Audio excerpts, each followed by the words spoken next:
15 अगस्त 1947 को आधी रात होते ही इंडिया आजादी और जीवन के साथ जाग उठा। तिरंगा फहराया गया, जश्न के गाने हवा में गूंज उठे और एक अभूतपूर्व उम्मीद की लहर पूरे उपमहाद्वीप में फैल गई। फिर भी यह लंबे समय से प्रतीक्षित सुबह इमेंस चैलेंजेस के गहरे काले सायों से घिरी हुई थी। आजादी किसी नीट टाइडी पैकेज में नहीं आई थी। यह बंटवारे के केओस के बीच पैदा हुई थी, जो ह्यूमन हिस्ट्री में सबसे बड़ा मैस माइग्रेशन था, जिसने लाखों लोगों को बेघर और स्कार्ड कर दिया था। आजादी की खुशी डिवीजन, वायलेंस और अनसर्टेनिटी के गहरे सौरों से इनएक्सट्रिकेबली लिंक्ड थी। नए आजाद देश के लीडर्स के लिए आगे का काम केवल गवर्न करना नहीं था, बल्कि जमीन से एक नेशन को बनाना था, जो एक मॉन्यूमेंटल प्रोपोर्शंस का काम था। 1947 का पॉलिटिकल लैंडस्केप एक कॉम्प्लेक्स और फ्रैगमेंटेड टैपेस्ट्री था। ब्रिटिश ने किसी एक यूनिफाइड एंटिटी पर शासन नहीं किया था। इसके बजाय उनका डोमिनियन डायरेक्टली रूल्ड प्रोविंसेस और 565 से ज्यादा प्रिंसली स्टेट्स का एक पैचवर्क था। हर एक का अपना रूलर, अपने लॉज और अपनी ट्रेडिशंस ऑफ गवर्नेंस थे। हैदराबाद के स्प्रॉलिंग किंगडम से लेकर कुछ गांवों से बड़े टाइनी प्रिंसिपैलिटीज तक अब उन्हें इंडियन यूनियन में इंटीग्रेट करना था। ये एक सिंपल लेकिन डीप कंसेप्ट है जो कहता है कि कोई भी, चाहे उसका स्टेटस, वेल्थ या पावर कुछ भी हो, लॉ से ऊपर नहीं है। प्रेसिडेंट और प्राइम मिनिस्टर भी उन्हीं लॉज के अधीन है, जिनके अधीन एक आम किसान है या फैक्ट्री वर्कर है। एक ऐसे समाज में जो हिस्टोरिकली राजाओं, कॉलोनियल एडमिनिस्ट्रेटर्स और फ्यूडल लॉर्ड्स की मर्जी से चलता था। ये एक रेवोल्यूशनरी आइडिया था। कॉन्स्टिट्यूशन का मकसद था रूल ऑफ मैन को रूल ऑफ लॉ से बदलना। ये तय करना कि गवर्नेंस एस्टैब्लिश्ड प्रोसीजर्स और प्रिंसिपल्स पर आधारित होगी, न कि पावर में बैठे लोगों के मनमाने फैसलों पर। इसने नागरिकों को प्रेडिक्टेबिलिटी और सिक्योरिटी दी। उन्हें यह विश्वास दिलाया कि उनकी जिंदगी और आजादी एक हायर इम्पार्शियल अथॉरिटी द्वारा प्रोटेक्टेड है। इसके अलावा कॉन्स्टिट्यूशन को हर नागरिक के लिए राइट्स के चार्टर के रूप में देखा गया था। यह सिर्फ सरकार के लिए एक एडमिनिस्ट्रेटिव मैनुअल नहीं था, यह लोगों से एक प्रॉमिस था। फ्रेमर्स समझते थे कि ट्रू फ्रीडम का मतलब सिर्फ फॉरेन रूल से आजादी नहीं था। इसका मतलब था डर से, कमी से और डिस्क्रिमिनेशन से आजादी। इसलिए कॉन्स्टिट्यूशन ने एक्सप्लिसिटली फंडामेंटल राइट्स को शामिल किया, जिन्हें एक डिग्निफाइड ह्यूमन एग्जिस्टेंस के लिए इतना एसेंशियल माना जाता है कि स्टेट उन्हें छीन नहीं सकती, सिवाय एक क्लियरली डिफाइंड लीगल प्रोसेस के। ये राइट्स जैसे इक्वालिटी का अधिकार, फ्रीडम ऑफ स्पीच और फ्रीडम ऑफ रिलीजन इंडिविजुअल को स्टेट की शक्ति के खिलाफ एम्पावर करने और सोशल ऑपरेशन के पुराने स्ट्रक्चर्स को खत्म करने के लिए बनाए गए थे। अल्टीमेटली कॉन्स्टिट्यूशन एक बहुत डाइवर्स नेशन को एक करने के लिए चुना गया इंस्ट्रूमेंट था। सैकड़ों भाषाओं, हजारों बोलियों और दुनिया के हर मेजर रिलीजन के फॉलोअर्स वाला देश एक साथ कैसे रह सकता था? कॉन्स्टिट्यूशन ने इसका जवाब दिया। इसने इंडिया को एक सेक्युलर स्टेट घोषित किया, सभी धर्मों को समान रूप से ट्रीट करते हुए। इसने एक फेडरल स्ट्रक्चर प्रदान किया, जिसने अलग अलग रीजन्स को कुछ हद तक ऑटोनॉमी दी, जिससे वे अपनी यूनिक कल्चरल और लिंग्विस्टिक आइडेंटिटीज को बनाए रख सके, वाइल बड़े इंडियन यूनियन का हिस्सा भी रहे। इसने एक कॉमन सिटीजनशिप बनाई, यह सुनिश्चित करते हुए कि तमिलनाडु के एक व्यक्ति के पास वही राइट्स और ड्यूटीज हों जो पंजाब के एक व्यक्ति के पास हों। इसलिए कॉन्स्टिट्यूशन लाखों अलग अलग व्यक्तियों को इंडियन नेशन के सिंगल वाइब्रेंट फैब्रिक में बांधने वाला कॉमन थ्रेड बन गया। इंडियन कॉन्स्टिट्यूशन के एकदम सेंटर में है उसका प्रीएम्बल, एक छोटी लेकिन पावरफुल इंट्रोडक्टरी स्टेटमेंट जो पूरे डॉक्यूमेंट की फिलॉसफी और एस्पिरेशंस को कैप्चर करती है। ये नेशन के फाउंडर्स के ग्रैंड विजन को समझने की चाबी है।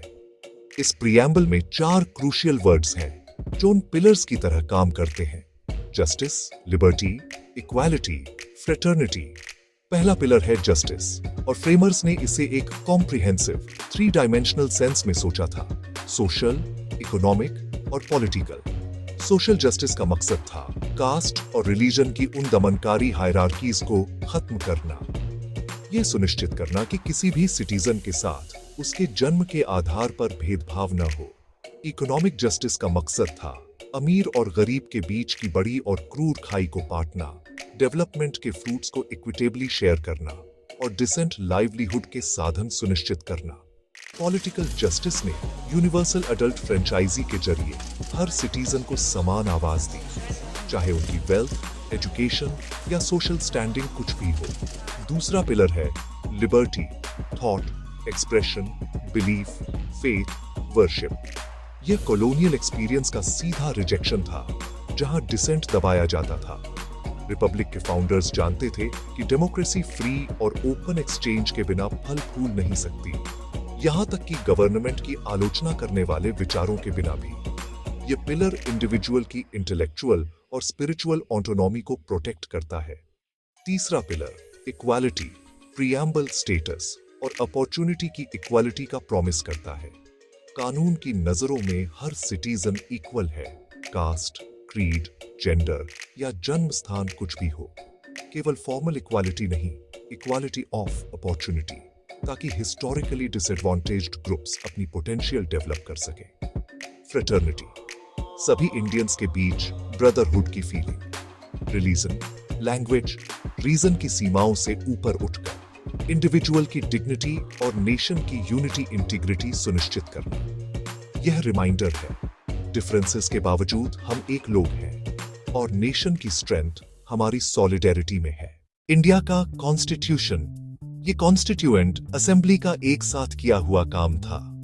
असेंबली को 1946 में प्रोविंशियल लेजिस्लेटिव असेंबली के मेंबर्स ने इनडायरेक्टली चुना था।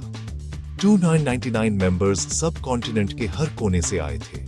Regions, linguistic groups, religious communities, political ideologies, ये खुद इंडिया का एक छोटा रूप था। इस इंपॉर्टेंट बॉडी के प्रेसिडेंट थे डॉ. राजेंद्र प्रसाद। उनकी शांत, पेशेंट और समझदार सोच ने डिबेट्स को डायरेक्शन दी। उन्होंने सुनिश्चित किया कि प्रोसीडिंग्स डेमोक्रेटिक और ऑर्डरली रहे, सहमति बने और कंफ्लिक्टिंग ओपिनियंस संभाले जाए। इनिशियल टेक्स्ट तैयार करने का काम ड्राफ्टिंग कमेटी को चेयरमैन थे डॉ. भीमराव रामजी अंबेडकर, लीगल लुमिनरी, गहरा स्कॉलर, सोशल जस्टिस के टायरलेस चैंपियन। कास्ट डिस्क्रिमिनेशन का कड़वा अनुभव और कानून का अनपैरेलल्ड नॉलेज। उन्होंने कई देशों के कॉन्स्टिट्यूशंस को पढ़ा और इंडिया की नीड्स के हिसाब से ढाला। उन्होंने ड्राफ्ट को आगे बढ़ाया, कॉम्प्लेक्स प्रोविजंस समझाए, क्रिटिसिज्म के खिलाफ बचाव किया। चीफ आर्किटेक्ट सही मायने में। फंडामेंटल राइट्स और अनटचेबिलिटी के एबोलिशन को शामिल कराने में उनकी भूमिका। एक जस्ट और इक्विटेबल सोसाइटी के लिए बेसिस। उनकी इंटेलेक्ट, कंपैशन और लिबर्टी, इक्वालिटी, फ्रेटर्निटी के प्रति कमिटमेंट की गहरी छाप डॉक्यूमेंट पर है। ऑफिशियली शुरू 9 दिसंबर 1946, अडॉप्ट 13 नवंबर 1949, 2 years, 11 months, 18 days, 11 sessions, 165 days की इंटेंस, रिगरस, पैशनेट डिबेट। हर क्लॉज, हर आर्टिकल और हर वर्ड पब्लिक स्क्रूटनी और डिटेल डिस्कशन से गुजरा। ड्राफ्टिंग कमेटी ने फर्स्ट ड्राफ्ट सर्कुलेट किया, एक remarkable exercise of democratic डिलिबरेशन। Astonishing amendments, 7,600 plus proposed, 2,500 floor पर moved or discussed. Incredible engagement, meticulous detail, grand principles of governance से minute administrative procedures तक, remarkable civility और shared purpose. इसीलिए Indian constitution दुनिया का सबसे लंबा रिटन कॉन्स्टिट्यूशन बना। फ्रेमर्स ने ब्रीफ, एम्बिगुअस डॉक्यूमेंट नहीं चुना। उन्होंने सिटीजन्स राइट्स ले डाउन किए, गवर्नमेंट पावर की लिमिट्स डिफाइन की, वास्ट डाइवर्स कंट्री के एडमिनिस्ट्रेशन की व्यवस्था दी और डिसएडवांटेज्ड ग्रुप्स के लिए स्पेशल प्रोविजंस जोड़े। इंडियन कॉन्स्टिट्यूशन पैचवर्क नहीं, एक मोजेक, सोच समझकर चुनी और भारत उपयुक्त ढाली गई बेहतरीन ideas. United kingdom, parliamentary system, cabinet government, speaker, rule of law, branches के बीच सामंजस्य।